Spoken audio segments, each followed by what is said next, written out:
and we're monitoring that situation daily. We're supporting people exposed to heating oil rises, setting aside £53 million for that. We're taking back control of our energy security by investing in clean British energy, because that is the only way we get your bills off the roller coaster that is controlled by Putin and the Iranian regime. And frankly, I'm sick and tired of your energy bills fluctuating up and down because we're on the international market, when if we took control of our energy and had homegrown renewables, we could stabilise your bills. And finally, as I say, we'll continue to push for de-escalation in the Middle East. But look, there's also a bigger argument here, because every one of these measures is part of a long-term plan to make our country more secure and more resilient to shocks like this. I mean, just look at what's happening today. Today, your energy bills will be cut because of the action that we took at the budget. And whatever happens in Iran, that price is now fixed until July. Today, if you need a prescription, instead of rising as they used to, the price will be frozen for a year. Today, if you're working on the national living wage, your wages will go up. Next week, on Monday, the state pension will go up. Next week, the two-child limit will be scrapped, lifting 450,000 children out of poverty, the vast majority from working households. And next week, the biggest strengthening of workers' rights in a generation will become law, a huge boost to the economic security of working people. Now, some people may say, this isn't new, this was already planned, to which I say, yes, that is my point. Everything I've done in politics, certainly since the Ukraine war in 2022, is a response to this new and dangerous world. We campaigned for a windfall tax on oil and gas companies, which we extended. We focused on the cost of living, and we acted at the budget. And we've always emphasised the need for clean British energy. And we've invested because we knew that making our country secure in this world was the ultimate test that we would face and our ultimate responsibility to the British people. Now, it's not going to be easy, clearly. And in the coming weeks, as you would expect, we will continue to assess the economic effects. We will continue to stand up for the British national interest. And we will continue to do what we must to guide our country calmly through this storm. However, it is increasingly clear that as the world continues down this volatile path, our long-term national interest requires closer partnership with our allies in Europe and with the European Union. Now we have made progress on this front, on agriculture, electricity, emissions trading, and more.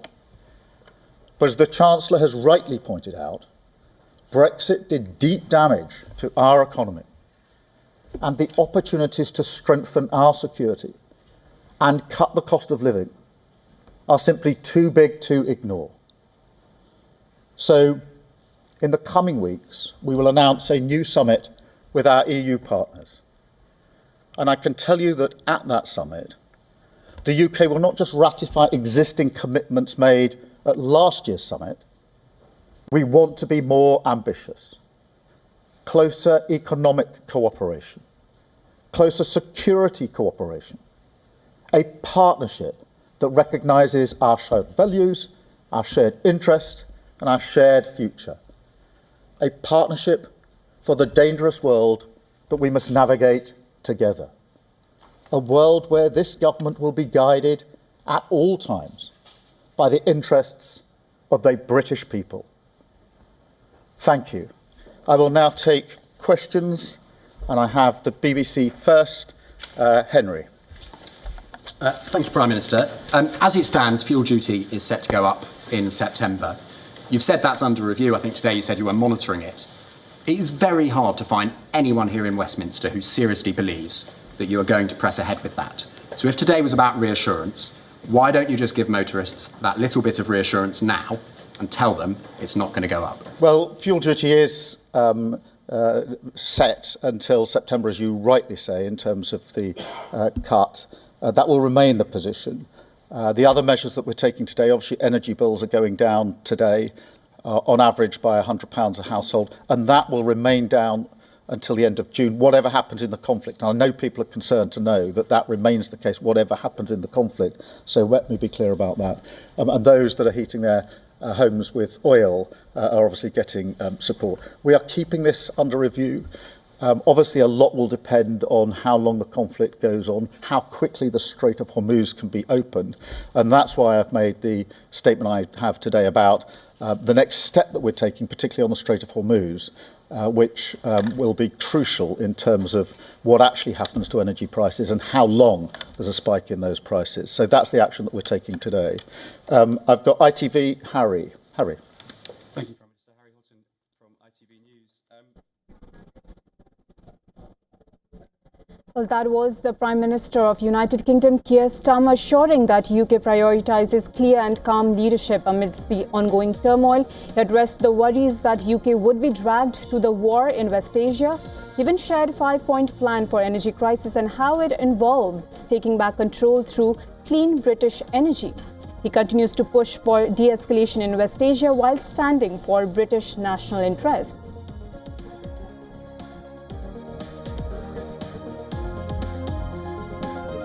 With that, it's a wrap of this bulletin. Stay tuned to WION World is One. Thank you for watching.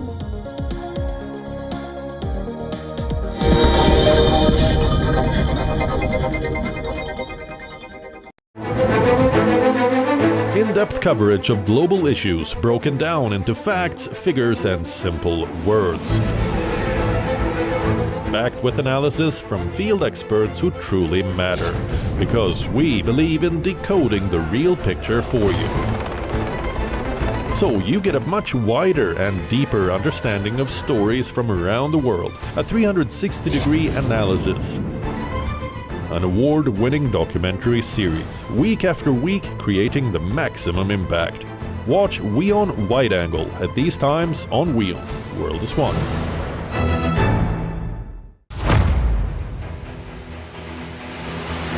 Get the latest updates. Destroy their Breaking missiles news. and raise their... Credible, clear, continuous. Experts across aisles. Diverse voices, one platform. WION World is One. WION, India's global voice. The channel that brings you the biggest stories from across the world through India's lens. Now available in more than 190 countries worldwide. Because we believe that the world is one. Watch us in Africa, Europe, USA and Canada, South America, Asia Pacific, Middle East and North African regions. Also available on these digital platforms across the world. WION, World is One. From the bustling trading floors of Wall Street to the vibrant exchanges of Asian stock markets, WION breaks it down for you to make sense of what's happening. As we reveal the key factors behind events, strategic battles, and the game-changing business decisions that shape the world. We bring you all of this and more on World Business Watch. In West Asia, every move shifts the world's balance. Wars, ceasefires, alliances, power never stands still. From Tehran to Tel Aviv, from Damascus to Doha, the West Asia Post cuts through the chaos to reveal the region that shapes the world. Because what happens in West Asia never stays in West Asia. This is the West Asia Post, the region's story, the world's impact.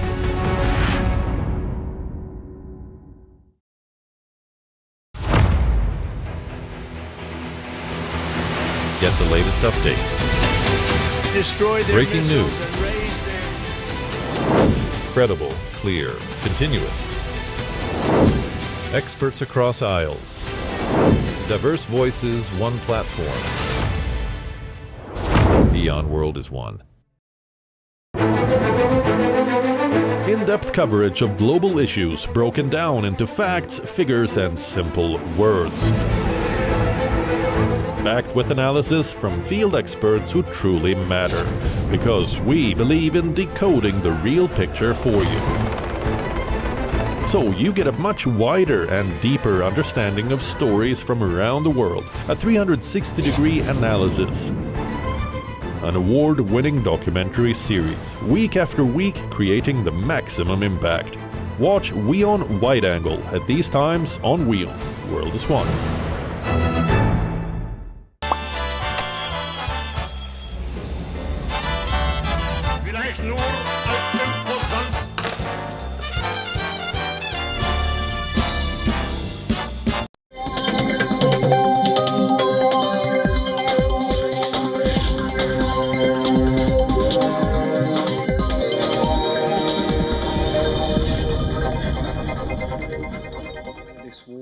Kicks off. So far you seem reluctant to talk about specifics for help because of this war, and the criticism is that you've been dithering.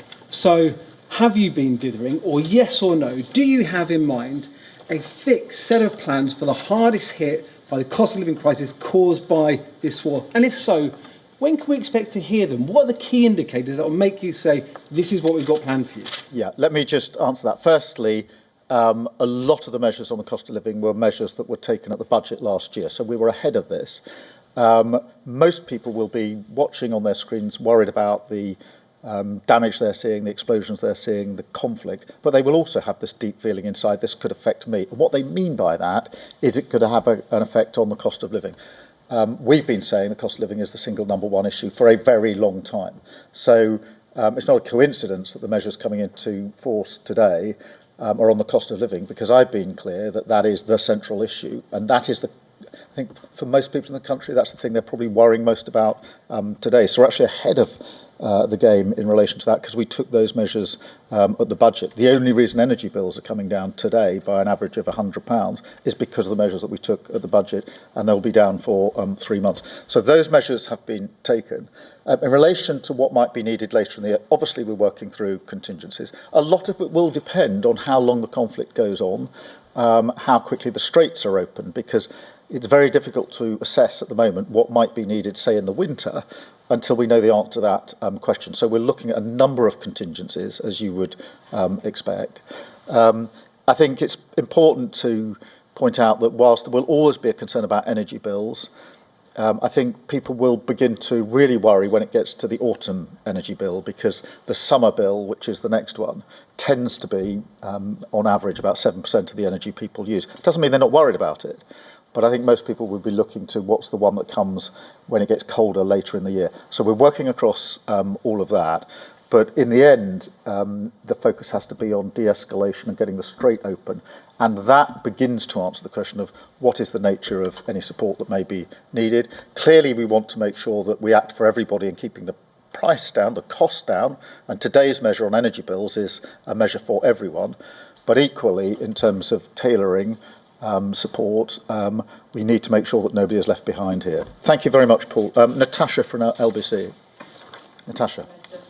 Natasha Clark from LBC. The head of the House Oversight Committee, which is investigating the crimes of Jeffrey Epstein, has called on the King to meet those victims. Do you think there is a moral case for doing so? And if I may, you've obviously outlined today on the cost of living all of what you're doing, which I'm sure listeners will welcome. But just 10% of the public think that the government is doing well. Why do you think that might be? Well, let me deal with the important point you make at the end there, because one of the things that's really important for me to get across to the public is that their bills are coming down by £100 on average, and they're staying down until the end of June, whatever happens in the conflict. And I repeat that for a reason, and that is because I'm not sure everybody has heard that. It is really important for them to hear it, and I want as many people as possible to know that that's the case, because I know they're going to be anxious. And when I have said it to people, there's been the secondary question is that actually going to hold even if the conflict goes on? And the answer to that question is yes. So my job is to make sure that I get that across to the public, because that is the measure that comes into effect today. In relation to the King, I think it's important to appreciate this is part of the 250 celebrations that are in place. So it's a long-planned visit. And the US and UK are close allies, have been for a very, very long time. But this is a visit that, as I say, has been long planned and is part of the 250 celebrations. That's where the focus of the visit will be. Thank you very much. Gabriel Nussbaum, please. Hi, good morning, Prime Minister. I'd like to zoom out a little bit to the wider elements of the cost of living crisis, specifically the one affecting the young generation, who were simply told, go to university, get a job, buy a house. We see today houses on average 8 times salary, student loans, very relevant at the moment. Jobs are either unavailable for young people, or if they are, there's no security. The pension system compared to previous generations is completely different. Salaries not keeping up with the cost of living crisis, and childcare costs through the roof, putting people off or delaying starting families. I'd love to ask you to share a message to this young generation, perhaps more to look at an element of hope and confidence looking forward to the future. Yeah, well, let me give that, and let me tell our young people we've got their back. And all of the points you raise are really important, whether it's home ownership, where the average age of home ownership has gone up because of the inaction of the last government. That's why we're building more homes. On childcare, childcare is now free from 9 months to 4 years, makes a huge difference for young people with young children. In terms of the money it saves them, their ability to get back to work.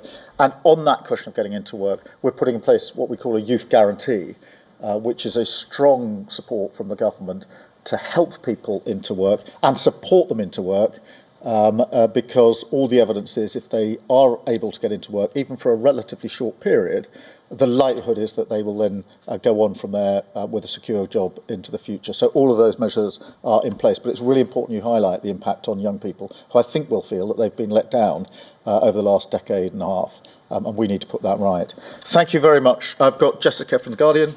Jessica. Morning, Prime Minister. I wanted to pick up some of what you said about close relationships with Europe. Do you believe, you said before that you don't think it's right for the UK to rejoin the customs union. Are we heading towards more of a rejoining of the single market? Is that something you think would improve Britain's economic future? Well, I do think that we should strengthen our cooperation on defence, security, energy, emissions and the economy. And on the economy, the steps we've taken so far have been in relation to the single market. And I'm ambitious that we can do more in relation to the single market, because I think that's hugely in our economic interests.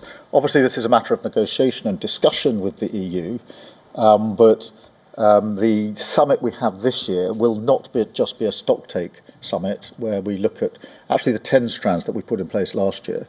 It will be a deliberate ambition on our part to go further than that and to cooperate more deeply, including in the economic sphere. So thank you, Jessica. I've got Jack from The Sun.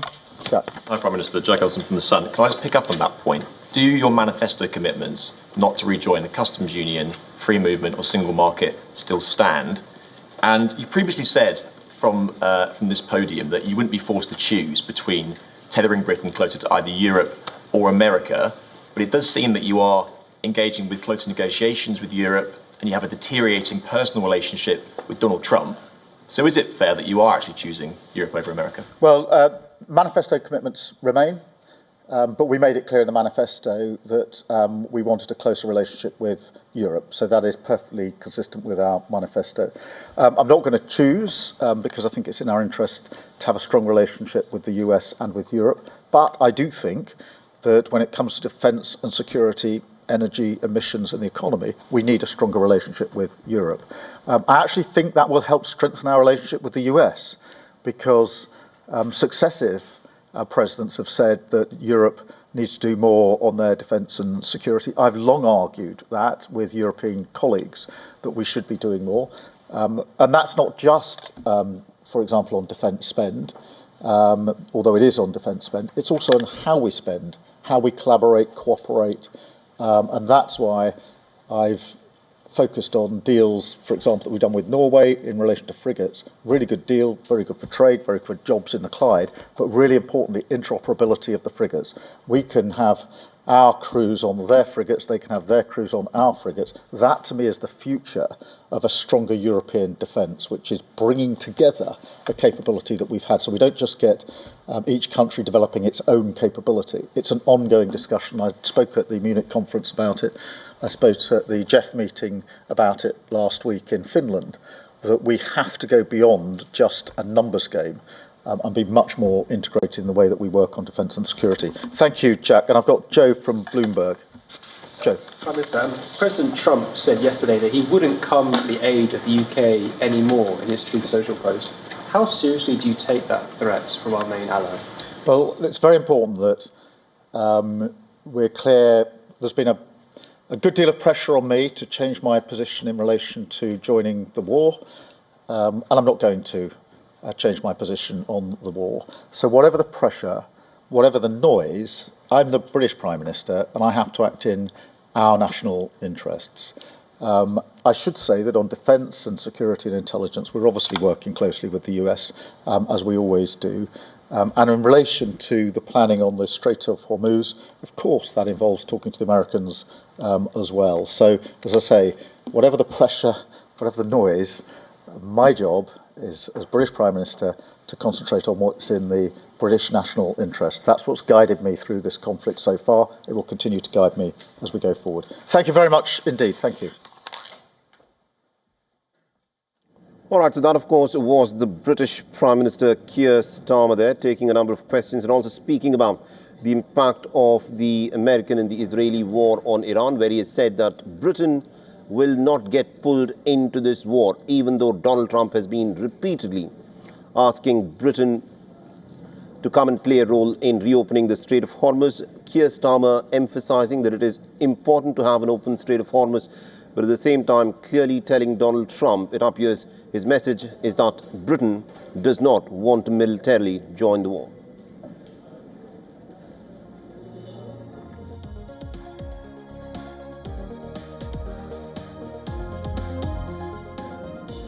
And the American President Donald Trump is all set to make a big address to the nation. The subject is an important update on the war on Iran. Now, the address directed at the American public comes at a pretty crucial point. With the war in West Asia now in its second month, pressure, of course, is building back at home. Now, the war on Iran is no longer just a foreign policy issue for Donald Trump. It is hitting the Americans pretty hard, especially where it hurts the most, which is in their pockets. Now, the oil prices have surged. A gallon of fuel costs well over $4. It is the highest level since 2022, and it is the highest for the first time in years. In some places, it's way more costlier than even $4 a gallon. It's just ridiculous. I got 10 gallons for $50. It's just this whole war situation. It's just causing everything to go up. It's absolutely dumb. I don't know why we're even over there in the first place. It's just causing a havoc on everybody. It's just brutal what they're doing. And we're suffering because what? Yeah, $50 for 10 gallons? I mean, it's horrible. It's just disgusting. I mean, hopefully it does not keep going up. You know, I mean, I remember hearing somebody said $14 gallons, and I'm like, holy crap, like that's going to be crazy, you know? So hopefully it does get resolved very soon, and that, you know. They invested billions of dollars on missiles or whatever they did. I don't know, but, you know, basically what I heard, so I guess all our money they put in on that instead of, you know. All right, so that is what some of the Americans people have to tell their president about how they are living in the new conditions of the war. The economic pain is also now turning into some kind of political pressure. A Reuters Ipsos poll shows that 2/3 of the Americans want a quick end to the war on Iran, even if it means that the United States does not achieve its objectives. The numbers are even more striking. Only about a quarter of the Americans now support continuing the war until all goals are met. This is not just opposition from the Democrats. Cracks are emerging within Trump's own support base. Amongst the Republicans, 40% of them support the ending of this war quickly, even if it does not achieve the U.S. goals. while 57% support a much longer involvement. A total of 60% of the respondents have said that they disapprove of the US military attacks on Iran, while just 35% approve of it. In another poll conducted by YouGov, the American president's approval ratings on the Iran war have now slumped to just about 30%, and this is 9% lower than a poll conducted during the early days of the war. And nearly about 60% of the people who were surveyed said that they disapprove of Trump's decision to order the attacks on Iran, sparking this war. The Trump administration is saying that its Operation Epic Fury on Iran is not an epic failure, but actually is a success. But the polling numbers show that 53% of the Americans think that this war is actually going pretty badly for the Americans. Only 27% of the respondents have said that the war on Iran is going well. And this also reflects in Trump's overall approval ratings. Only about 35% of the total respondents now approve of Donald Trump's performance as the President of the United States. 58% of the people surveyed disapprove of Trump's actions as President.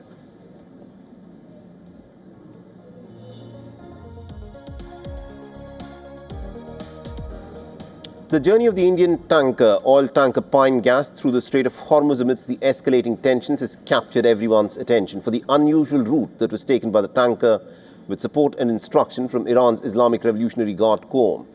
A day before the Israelis and the Americans attacked Iran on the 28th of February, the Indian-flagged LPG tanker Pine Gas loaded its cargo at the United Arab Emirates' Ruwais port, hoping to reach home in a span of a week. However, it's going to be nearly 3 weeks before the vessel safely transited from the Strait of Hormuz after Iran began selectively allowing the ships through the narrow waterway. According to a Pine Gas official, the ship's 27 Indian crew had seen missiles and drones flying overhead every day as they waited in the Strait of Hormuz. Now, the Indian officials reportedly asked the crew to be on standby to set sail around the 11th of March, but with the war escalating, it took until the 23rd of March before the ship was given clearance, but not through the normal Strait Hormuz shipping lanes. Instead, Iran's Islamic Revolutionary Guard Corps instructed the tanker to navigate a narrow channel north of the Larak island off Iran's coast.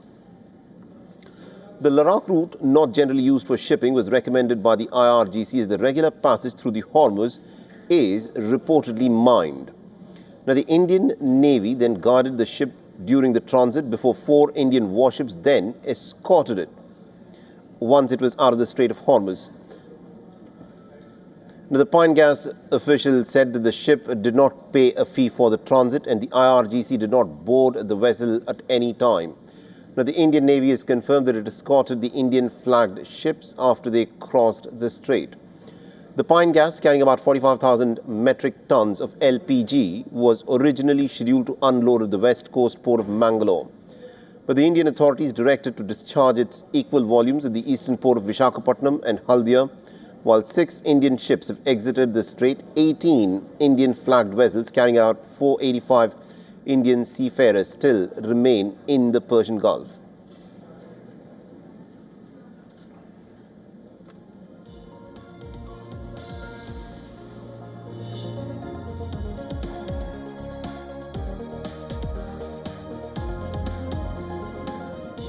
After the Israeli parliament, the Knesset, passed this controversial death penalty law for the Palestinians, reactions have been pouring in from all quarters. The new law approves the death penalty for the Palestinians who are convicted of terrorism and murdering Israelis who are tried in Israeli military courts. And this has drawn sharp criticism from international community and rights groups as discriminatory and inhumane. The legislation also puts Israel at odds with a broader trend towards abolishing the death penalty. The European Union has condemned this bill, allowing for the execution of the Palestinians convicted of terror charges.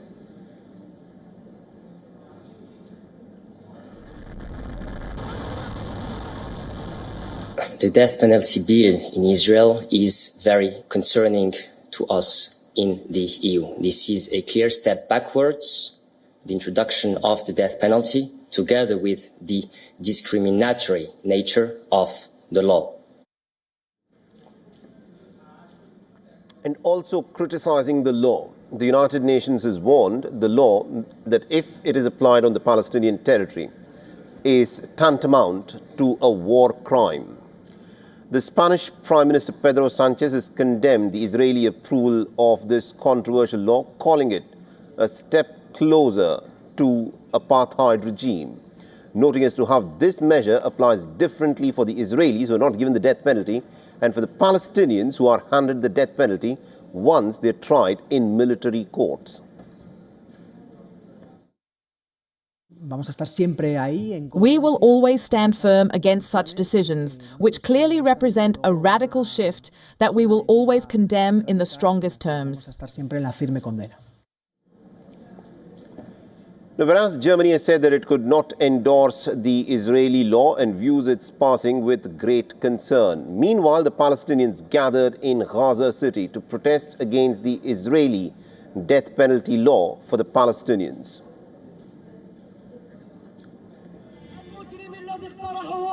المجرم الصهيوني بالصوت ضع عنقي على السكين خلف القضبان فليتقدم الأسير المحرر أن نبني هذه الاستراتيجية. The Palestinian group Hamas has slammed this Israeli law that gives death penalty to the Palestinians, calling it blatantly racist and reflects what it describes this Israeli policy of killing and terrorism on the Palestinian people. The Israeli Knesset's approval of the law to execute Palestinian prisoners in this form is a blatantly racist law. It is one of the ugliest manifestations of Zionist racism against our Palestinian people and an extension of the desire to exterminate the Palestinian people wherever they are. This law contradicts all international laws and resolutions. In London, the protesters gathered at the Whitehall condemning the law. That is outside of all international human rights action, and this is a new waves of criminal activities by state terrorism. So this is really a big mistake, and we should stand very loud and strong against this. Now, Israel had abolished the death penalty for murder in 1954. The only person who had been executed in Israel after a civilian trial was Adolf Eichmann, an architect of Nazi Holocaust in 1962. But the Palestinians are often tried in military courts in occupied West Bank and death penalty can be imposed on the Palestinians, though none have been carried out so far. Nepal is all set to issue an apology to its Dalit community in an acknowledgement of the historic injustice that has been meted out to them. The new government, led by Prime Minister Balendra Shah, has announced that it will issue a formal state apology to the Dalits and other historically marginalized communities within 15 days. The move is being described as a landmark acknowledgement of decades of caste-based discrimination and exclusion. And the move forms part of Balendra Shah's 100-point reform agenda, which pledges to address systemic inequalities and also lays the groundwork for social justice and reconciliation. A broader reform-oriented program will be unveiled alongside the apology. The Dalits account roughly 13% of Nepal's 30 million population, and Nepal has declared itself to be an untouchability-free nation in 2006. Now, caste-based discrimination was criminalized in 2011, and Dalit rights were enshrined in the country's current republican constitution that was brought into effect in 2015. But the activists say that they still continue to face some entrenched discrimination. Their literacy rates lag behind the national average, and representation in key institutions remains disproportionately low.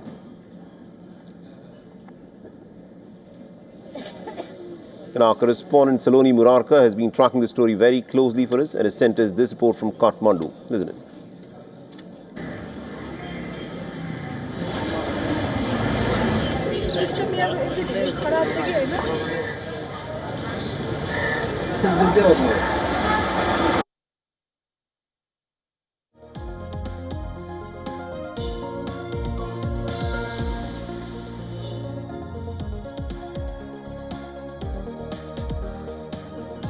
All right, we'll slip into a short break. More updates will come to you on the other side. Stay tuned to WION.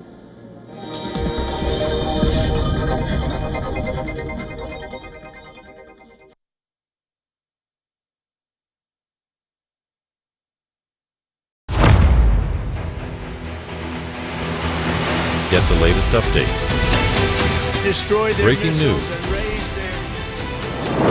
Credible, clear, continuous. Experts across aisles. Diverse voices, one platform. WION World is one. WION, India's global voice. The channel that brings you the biggest stories from across the world through India's lens. Now available in more than 190 countries worldwide. Because we believe that the world is one. Watch us in Africa, Europe, USA and Canada, South America, Asia Pacific, Middle East and North African regions. Also available on these digital platforms across the world. WION. World is one. Campaigns, elections, alliances, controversies, and power play. Beyond the noise and rhetoric, no election, no ballot issue too small. Stories that analyze global and domestic politics. More than just headlines. A dedicated show with varied perspectives, expert take, citizens' voices, detailed ground reports, and in-depth coverage from political corridors of the world. This is Race to Power. Only on WION. World is one.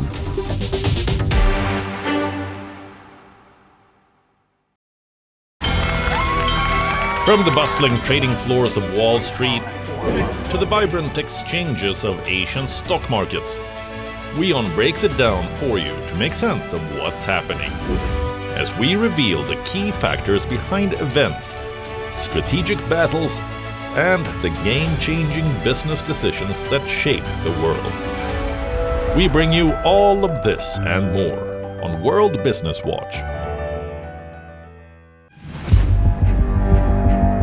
Where darkness hides behind every corner. Where the truth is stranger than fiction. A show that dives deep into the stories which shock and mystify. Unsolved murders. Psychopaths who defy explanation. International war crimes. And millions swindled in financial fraud. The victims, the accused, and the sinister plot. Prime Crime is your front row seat to darkness.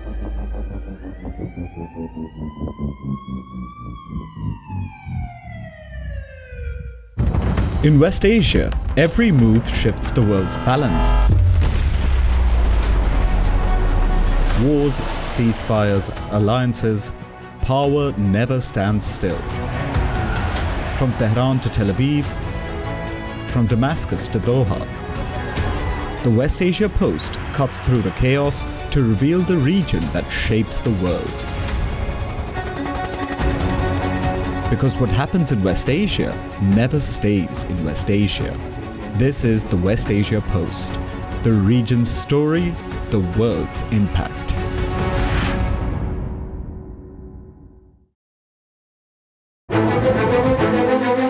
In-depth coverage of global issues broken down into facts, figures, and simple words. Backed with analysis from field experts who truly matter, because we believe in decoding the real picture for you. So you get a much wider and deeper understanding of stories from around the world, a 360-degree analysis. An award-winning documentary series, week after week creating the maximum impact. Watch WION Wide Angle at these times on WION. World is one. 5 states, one powerful voice. From Tamil Nadu to West Bengal.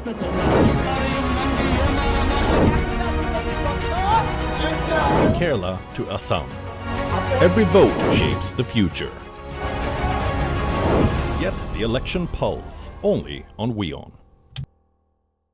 WION, India's global voice, the channel that brings you the biggest stories from across the world through India's lens.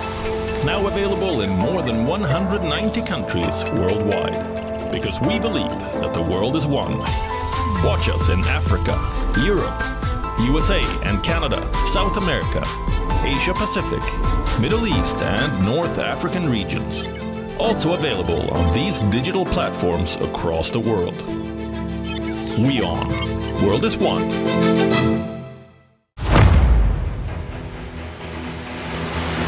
Get the latest updates. Destroy their Breaking missiles news. and raise their... Credible, clear, continuous. Experts across aisles. Diverse voices, one platform. WION World is One.